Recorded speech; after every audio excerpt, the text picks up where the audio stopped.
This interview is being brought to you by BabyFightGear.com. Baby Fight Gear is dedicated to providing a single source for children's mixed martial arts. Inspired clothing, the softer side of tough sports.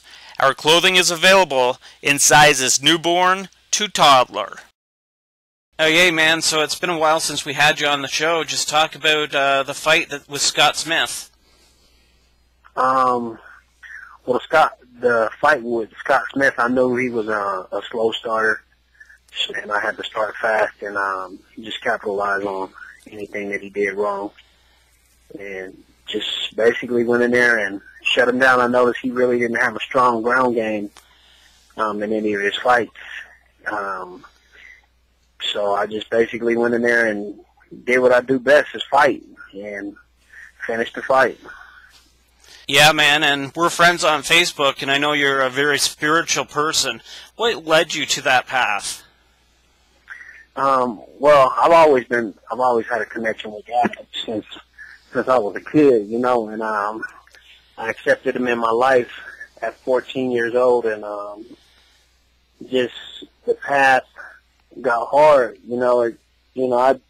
I went through a lot of trials and tribulations, but I never turned away from God. And maybe about a couple of years ago, God sent me through a major storm where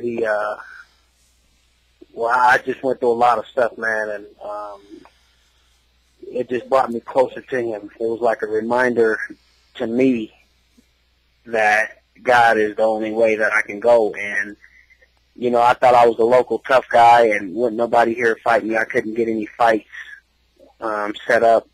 And, you know, I was just like, yeah, everybody's scared of me. I couldn't get any fights set up out of town or anywhere.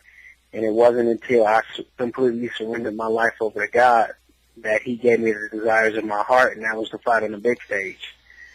So, I mean, it was just, He talked to me, man, and I listened and decided to follow the path of God. You know, right now, this time in the world, there's no gray areas. It's either black or white. You can't do good and do bad at the same time, you know. I feel like God is telling us you need to either be black or white. You either need to be good, all the way good, or all the way bad.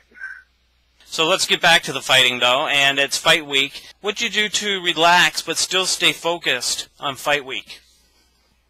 And well, today is my last hard day of Hell Week. You know, I started Hell Week last Saturday, and we just finished today. Today was the last hard day of work, and I got to go run here as soon as I get off the phone with you. I'll hit about 3 miles, and then I'm packing my bags and stuff to get my bags ready to go, and I'll go hit my 3 miles and then go get my hair cut and get ready to leave in the morning. Flying out on United, getting up out of here, and go down and just keep working what we've been working on and just go get ready to fight. And praise the Lord, win or lose. It's been 6 months since your last fight. You've been waiting a little bit of time here, so it's good to get in there finally? Yeah, well, actually, you know, my coach, man, I've been fighting with my boy Donald Cobb. That's my #1 sparring partner. And, yeah, so it's been professionally in the cage, it's been 6 months. Fighting, it's been about a day or two. It's Monday night here, man. Friday's the weigh-ins. How much weight will you have to drop by Friday? About 7 pounds. Oh, that's not bad at all then, eh? Yeah, no, not at all. Do you ever struggle with the weight cut? Not at all. You know, I put in the work, so I don't worry about the weight. At the level we at right now, we really can't afford to miss weight. You know, I mean, we've been doing it so long, we should be professionals about stepping in the cage and being right on weight. What's the hardest part about being an MMA fighter? The hardest part of it is staying away from the trash talk. And, let me see, yeah, just, you know, when they start talking trash and stuff, sometimes you want to say stuff, but you don't.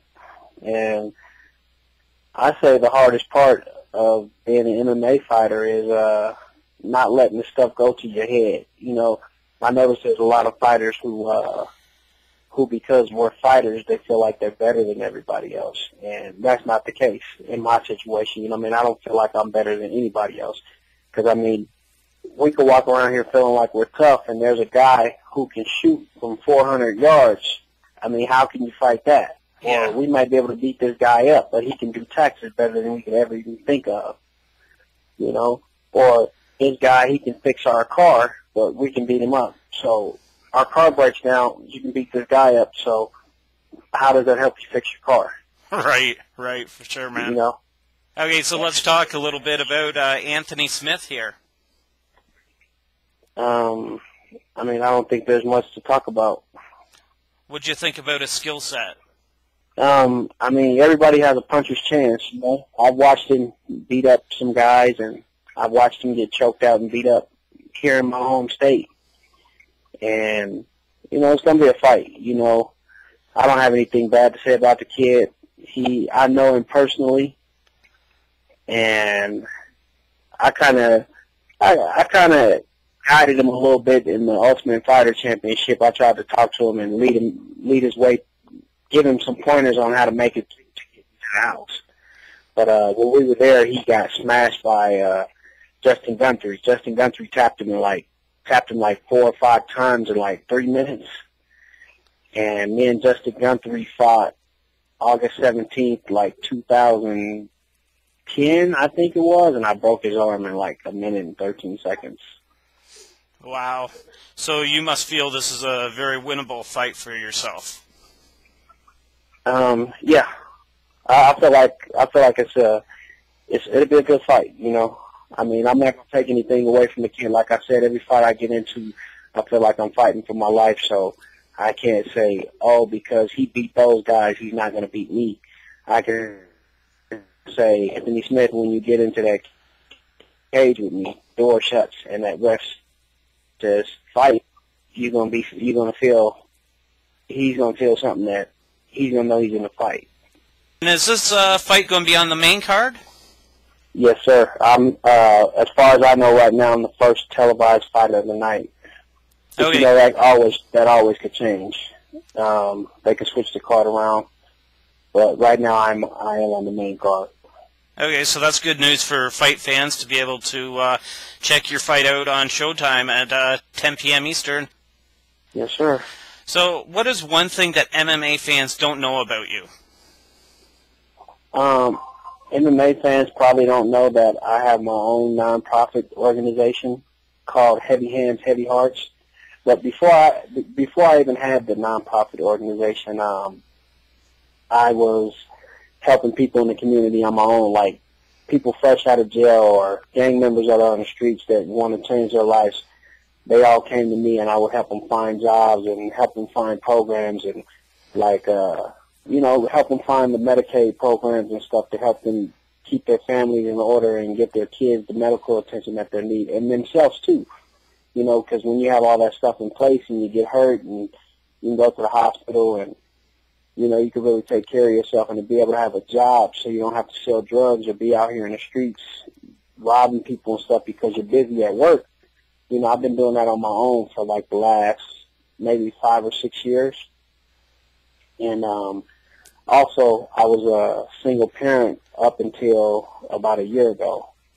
You know, I raised my 2 kids by myself, and then I had my oldest son for about 4 years, and then that's when that storm hit that I was telling you about earlier.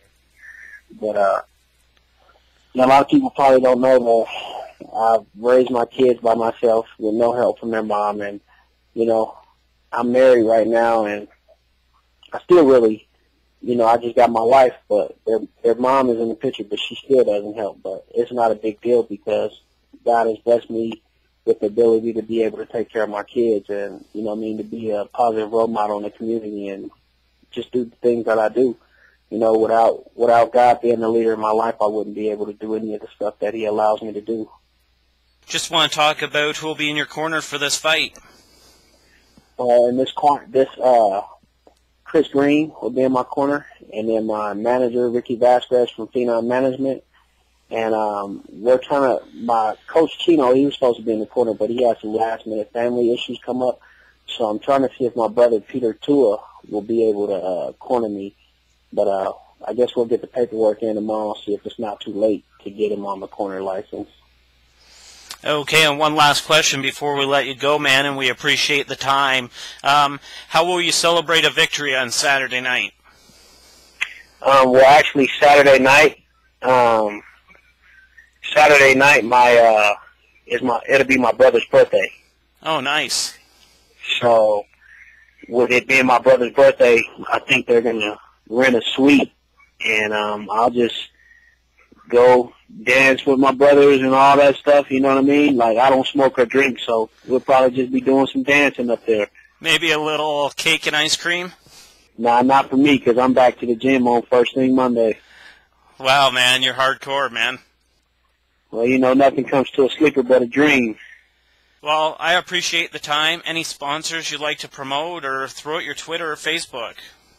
Yeah, first off, I want to thank Jesus Christ, who is God in the flesh, who's my personal Lord and Savior. I want to thank Phase 5 Bar and Grill, Alexani, Phenom Management, Quote Media, RU Clothing Line, Gravani Exteriors, Triad Dragons, DreamWork Customs, Clark's Downing Street Auto Body, Red Rocks Banya, Glenn Goodson from A1 Boxing, and Sheldon Marr from The Edge, MMA Fitness. And last but not least, I want to thank my wife and my kids for being in my corner and supporting me.